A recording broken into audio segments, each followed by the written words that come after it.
রাস্তায় নির্ধারিত হয়। আমরা পনেরো একটা সময় রাস্তা ক্লোজ করতেছিলাম, ঠিক আছে। তখন লগের পিছনে অনেক লোকজন ছিল এবং আমরা লাশ বহন করতেছিলাম। ইতিমধ্যে ওদিক থেকে 80 থেকে 90তে একটা পিকআপ আসতেছিল। আমরা অনেক লোক তাকে সিগন্যাল দিয়েছে, কিন্তু সে সিগন্যাল মানে না।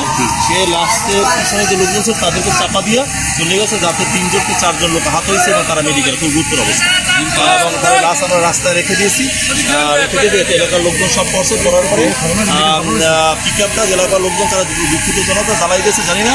ফায়ার সার্ভিস আসছে, এটা নিয়ে গেছে এবং ইতিমধ্যে 2 সাইডে গাড়ি ঘুরি প্রায় 1 কিলোমিটার মতো যানজট পড়ে আছে। এই অবস্থা। আহত কতজন হয়েছে? আহত সর্বমোট 4 জন, 3 জন হয়েছে পুরুষ, 1 জন মহিলা। তাদের ভিতরে কি গুরুতর আছে? কতজন গুরুতর? 2 জন। একজন হচ্ছে ঢাকা সুপ্রিম কোর্টের অ্যাটর্নি জেনারেল অফিসের প্রশাসনিক কর্মকর্তা, সে আছে, এবং তার যে মারা গেছে তার ছেলে আছে, আর তার নাতি আছে।